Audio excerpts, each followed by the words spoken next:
Selamat pagi teman-teman. Selamat hari Rabu ya.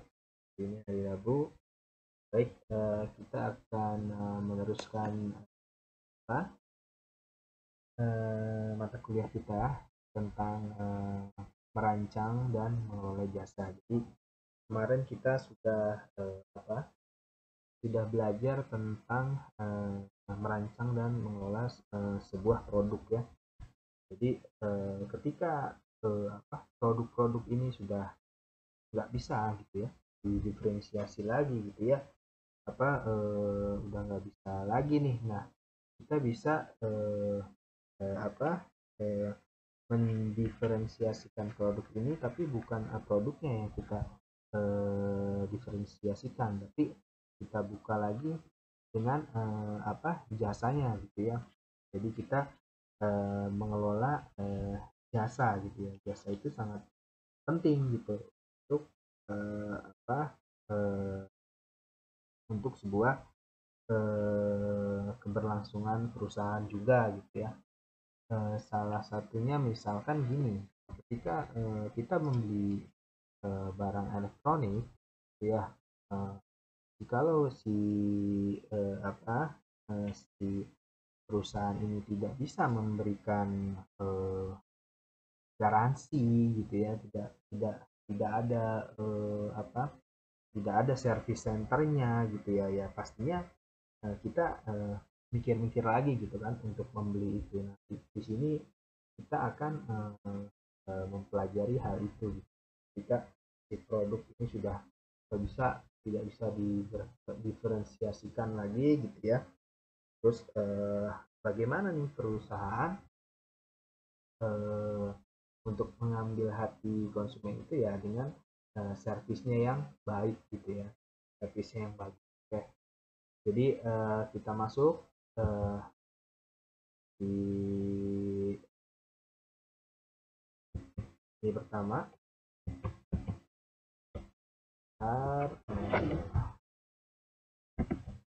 Bisa ya? Oke, harus diklik ya. Oh enggak. Jadi outline-nya yaitu kita belajar tentang yang pertama itu sifat jasa, itu ada apa saja. Yang kedua tentang strateginya pemasaran jasa itu seperti apa gitu ya. Lalu yang ketiga tentang mengelola kualitas jasa. Sudah kita pakai strategi, kita kelola kualitas jasanya itu, terus gimana cara mengelola merek jasanya, lalu sesudah itu ada jasa pendukung produknya gitu ya. Nah, sifat jasa nih ya, menurut ahli ekonomi dunia Philip Kotler gitu ya, kita kita jadikan acuan di mata kuliah ini ya, bukunya. Nah, jasa ini memiliki 4 sifat gitu ya, atau karakteristik pokok yang unik. Nah, 4 karakteristik jasa ini yang membedakan dengan produk barang atau fisik ya. Nah, kita masuk definisi dan hakikat jasa dulu. Jadi, jasa itu merupakan setiap kegiatan, manfaat, atau performance yang ditawarkan satu pihak kepada pihak lain yang bersifat intangible ya. Jadi jasa ini nggak berwujud gitu ya, sifatnya intangible, serta tidak menyebabkan perpindahan kepemilikan apapun yang mana dalam produksinya terikat maupun tidak dengan produk fisik. Lalu kata Jaslim nih, kata Pak Jaslim Saladin, jasa adalah setiap aktivitas atau manfaat yang ditawarkan suatu pihak kepada pihak lain, yang mana pada dasarnya kasat mata atau tidak berwujud. Lagi tidak berwujud, intangible ya, serta tidak menyebabkan kepemilikan sesuatu, yang mana proses produksinya mungkin dan mungkin juga tidak terikat dengan produk fisik ya. Nah, yang ketiga menurut Lovelock, jasa adalah layanan yang ditawarkan oleh satu pihak kepada pihak yang lain, adapun proses ini tidak terkait dengan produk fisik. Jasa tidak berwujud, umumnya tidak menyebabkan kepemilikan dari faktor produksi tersebut. Ya. Nah, karakteristik jasa adalah sifat dari jasa yang ditawarkan oleh suatu pihak ke pihak lain yang berfungsi guna membedakan produk barang. Jadi ada produk, ada jasanya gitu ya. Entah itu ada produk atau jasanya atau memang dia pure sebagai perusahaan jasa gitu ya. Nah, Kotler dan Armstrong mengemukakan 4 poin karakteristik jasa ya. Ini diantaranya satu, jasa itu tak berwujud ya, intangibility gitu ya. Nah, yang kedua adalah tak terpisahkan, inseparability. Nah, bervariasi, yang ketiga variability. Nah, yang keempat adalah dapat musnah ya, perishability. Nah, tak berwujud maksudnya gimana gitu ya? Ini tidak bisa disentuh nih. Dilihat, dirasakan, didengar atau dicium tuh nggak bisa nih sebelum dibeli gitu ya. Cenderung tidak bisa dicoba terlebih dahulu, yang berarti resiko pelanggan tinggi gitu ya. Pelanggan mengandalkan isyarat-isyarat untuk mengambil kesimpulan gitu ya mengenai kualitasnya. Nah, pemasar harus mencoba untuk tangibilize the intangible, mengelola bukti untuk mewujudkan hal yang tidak terwujud. Contoh, misalkan kita pesen jasa catering gitu ya. Jadi kita kan nggak bisa tuh ibaratnya melihat, nyium, aroma atau mencicipi dulu gitu ya sebelum membeli jasa tersebut ya. Nah, ini sifat jasa yang pertama itu tak berwujud ya. Nah, yang kedua gitu tak terpisahkan. Jadi jasa diproduksi dan dikonsumsi pada saat yang bersamaan. Contohnya salon kecantikan dan cukur rambut ya. Penyedia jasa dan kadang-kadang pelanggan yang lain menjadi bagian dari jasa ya. Contohnya restoran gitu ya. Nah, terdapatnya preferensi yang kuat terhadap penyedia jasa tertentu. Nah, ini contohnya juga misalkan secara tak terpisahkan, misalkan kita mau bikin kanopi ataupun pagar gitu ya. Kalau misalkan di sini tak terpisahkannya gimana nih? Nah, antara si penjual dan pembeli pastinya ada saling interaksi ya. Misalkan si pembeli maunya modelnya seperti ini, catnya seperti ini gitu. Jadi jasa ini tidak terpisahkan gitu ya dari si pembeli tersebut gitu. Nah, salon kecantikan, cukur rambut, kan itu kan juga tidak terpisahkan gitu ya dari si pembeli tersebut gitu ya. Saya mau cukur yang seperti ini mas, saya mau cukur yang seperti ini gitu ya. Lalu yang ketiga yaitu bervariasi atau variability. Jadi penyedia jasa berbeda-beda dalam hal atribut, keterampilan, mood, dan lain-lain. Bahkan penyedia jasa yang sama dapat memberikan layanan yang berbeda pada hari yang lain. Pengendalian kualitas sangat penting gitu ya. Kerjakan orang yang tepat gitu ya. Terus distandarin layanannya, terus diamatin gitu ya kepuasan pelanggannya gitu. Nah, yang keempat yaitu dapat musnah gitu ya. Traceability, jasa tidak dapat disimpan atau dengan kata lain digudangkan gitu ya. Manajemen kapasitas atau permintaan sangat penting. Strategi sisi permintaannya bagaimana, dilihat strategi sisi pasokannya bagaimana gitu ya. Maksudnya dapat pesan sini juga bisa kita contohkan kayak misalkan eh, jasa transportasi itu dia ramenya itu di musim-musim kayak mudik gitu ya, itu rame banget. Terus catering misalkan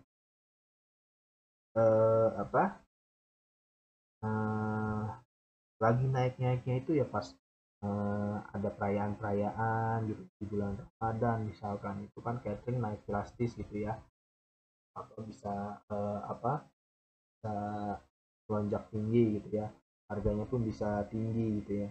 Nah, ini yang dimaksud dengan traceability ya, dapat musnah. Jadi nggak stagnan aja begitu gitu ya. Lalu kita masuk strategi pemasaran jasa gitu ya. Strategi pemasaran untuk pemasaran jasa ini ada 3 gitu. Perusahaan-perusahaan selain bersaing dalam hal produk mereka juga mencoba mempertunjukkan mutu jasa mereka melalui bukti fisik dan rincian. Yang pertama adalah pemasaran eksternal gitu. Menggambarkan pekerjaan normal yang dilakukan oleh perusahaan untuk menyiapkan, memberi harga, mendistribusikan, dan mempromosikan jasa itu pada konsumen yang dibutuhkan. Ini udah pasti pemasaran eksternal ya. Jadi si perusahaan itu ya memberi harganya berapa, terus nyiapin produknya seperti apa gitu ya, terus mendistribusikan produknya seperti apa, juga mempromosikannya caranya seperti apa gitu ya pada konsumen yang ditujukan. Lalu pemasaran internal. Nah, ini masuk di bagian internal perusahaan, menjelaskan pekerjaan yang dilakukan oleh perusahaan untuk melatih dan memotivasi pegawai agar melayani pelanggan dengan baik gitu ya. Bagaimana caranya melayani pelanggan gitu. Nah, ini masuk ke pemasaran internal gitu. Jadi strategi pemasarannya di dalam perusahaannya pun harus diberikan tuh karyawan-karyawan ini pengertian gitu ya untuk caranya melayani pelanggan dengan baik bagaimana gitu ya. Lalu pemasaran interaktif, menggambarkan keahlian pegawai dalam melayani klien, karena klien menilai mutu jasa bukan hanya berdasarkan mutu teknis, melainkan juga melalui mutu fungsional yang dimiliki suatu pemasaran gitu ya. Jadi bukan cuman teknisnya aja nih yang bisa, tapi bagaimana cara mengambil hati si pelanggan ini agar agar citra perusahaan ini juga baik gitu ya. Jadi, lalu merancang dan mengelola jasa. Nah, yang pertama yaitu mengelola diferensiasi. Mengelola diferensiasi ini maksudnya pemasar jasa sering mengeluh tentang sulitnya mendiferensiasikan jasa mereka terhadap jasa para pesaing gitu ya. Deregulasi beberapa industri jasa utama, komunikasi, transportasi, energi, perbankan yang mengakibatkan persaingan harga yang hebat gitu ya. Nah, alternatifnya bagaimana nih untuk mengelola diferensiasi ini? Yang pertama tawaran ya, ibaratnya bikin tawaran yang bikin konsumen itu tertarik gitu ya, keistimewaan bagi customer gitu ya. Misalkan Xiaomi gitu. Xiaomi ini punya service center yang baik misalkan. Terus Xiaomi ini punya service center yang ada di kota-kota atau di kabupaten-kabupaten gitu ya. Itu keistimewaan bagi customer gitu ya. Lalu yang kedua, yang B-nya penyerahan gitu ya, mempekerjakan dan melatih orang yang terbaik. Jadi perusahaan juga perlu tuh untuk mempekerjakan orang-orang yang terbaik di bidangnya gitu ya. Jangan sampai tidak diberikan tidak diberikan pelatihan gitu untuk tidak diberikan pelatihan yang nantinya malah mengecewakan si konsumen itu sendiri gitu ya. Lalu citra itu simbol merek. Jadi perusahaan jasa harus dapat mendiferensiasikan citra merek mereka gitu ya, terutama melalui simbol dan merek. Jadi kayak kalau Xiaomi kalian udah tahu kan simbolnya seperti apa gitu, Acer udah tahu gitu ya. Terus Xiaomi ini citranya kayak handphone murah dengan spesifikasi yang baik gitu ya, spesifikasi yang keren gitu, spesifikasi yang tinggi gitu ya. Itu kita mengelola itu juga tuh, diferensiasinya citranya seperti apa nih merek ini. Nah, yang kedua kita kelola nih mutu jasanya gitu ya. 5 penentu mutu jasa. Yang pertama adalah keandalan gitu ya. Keandalan di sini berarti kemampuan melaksanakan layanan yang dijanjikan secara meyakinkan dan akurat gitu kan. Yang kedua adalah daya tanggap nih, daya tanggap dari si admin nih berarti di customer service ini, kesediaan membantu pelanggannya bagaimana nih. Nah, ini memberikan jasanya bagaimana nih, dengan cepat apa enggak gitu ya. Lalu kepastian gitu ya. Si admin juga harus tahu nih pengetahuan tentang produknya dan kesopanan dia untuk melayani si pelanggan gitu ya. Nah, yang selanjutnya adalah empati ya. Nah, kesediaan memberikan perhatian yang mendalam dan khusus kepada masing-masing pelanggan. Bahkan lagi ada pelanggan yang ngeluh gitu ya, aduh lama banget sih ya disamperin, tuh ada yang nyamperinnya juga gitu. Nah, ibu maaf ya agak lama kayak gitu-gitu ya, jadi ada empatinya gitu. Lalu berwujud penampilan fasilitas fisik, perlengkapan karyawan dan bahan komunikasi. Ini penampilannya harus seperti apa gitu, itu perlu dikelola juga mungkin ya.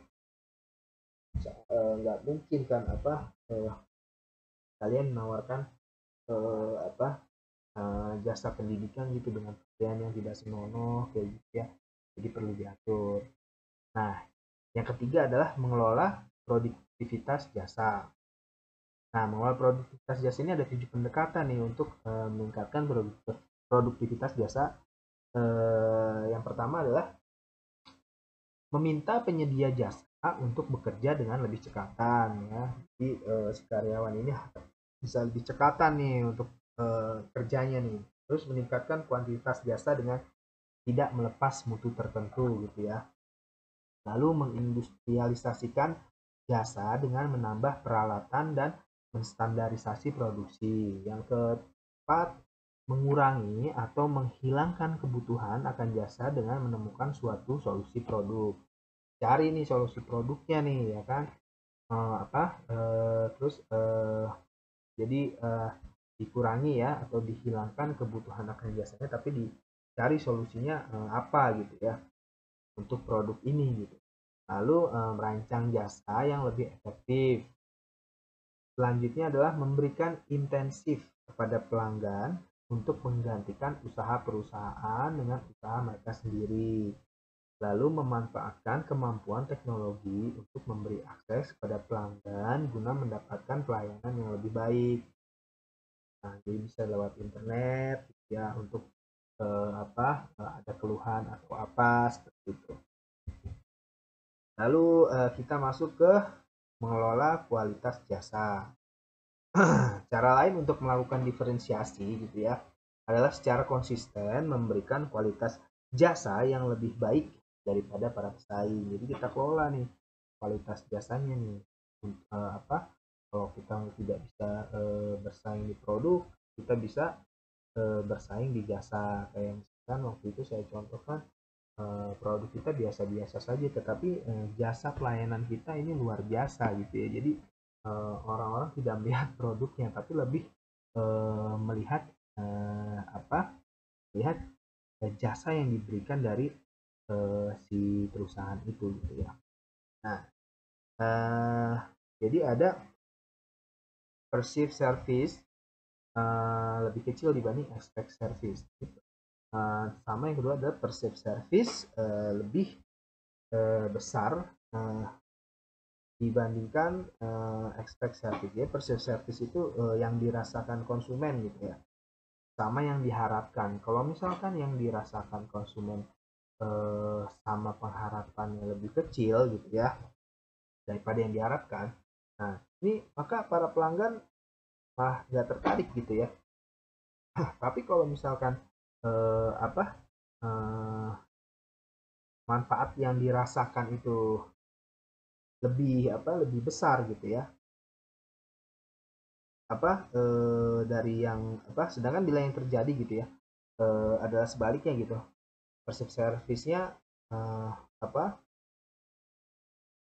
lebih besar dibanding expect-nya gitu, maka ada kemungkinan para pelanggan akan menggunakan penyedia jasa itu lagi gitu.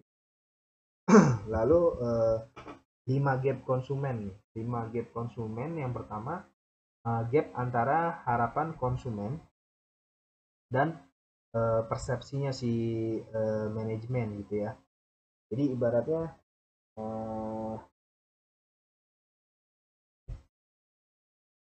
kalau dicontohkan gap antara harapan konsumen dan persepsinya gitu ya, persepsi manajemen, misalkan kita bertindak sebagai eh, jasa catering lah ya, jasa catering kita ngutamainnya itu ketepatan waktu gitu ya, waktunya harus eh, waktunya harus tepat nih, pengantaran pengantaran makanannya gitu ya. Tapi persepsinya si konsumen gitu ya, ekspektasinya si konsumen ini eh, apa lebih pengen catering kita itu eh, makanannya yang bervariasi gitu ya. Jadi bukan bukan cuma bukan bukannya ketepatan waktu pengantaran gitu, tapi lebih pengennya cateringnya itu punya variasi menu gitu ya, variasi makanan yang disajikan. Yang kedua adalah gap antara persepsi manajemen terhadap harapan konsumen dan spesifikasi kualitas jasa gitu ya. Misalkan apa ya?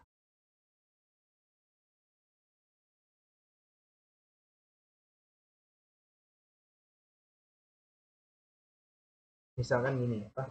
eh, kita kita di bank nih, kita bertindak sebagai manajer bank gitu ya. Nah, si manajer bank ini minta agar pelayanannya itu cepat gitu ya, dari antrian satu ke antrian dua, antrian tiga. Tapi eh, apa eh, si si konsumen gitu ya, konsumen lebih mengharapkan kualitasnya dibanding harus cepatnya gitu. Jadi kualitasnya harus bagus, nggak terburu-buru gitu. Lalu gap antara spesifikasi kualitas jasa dan penyampaian jasa gitu ya. Nah, apa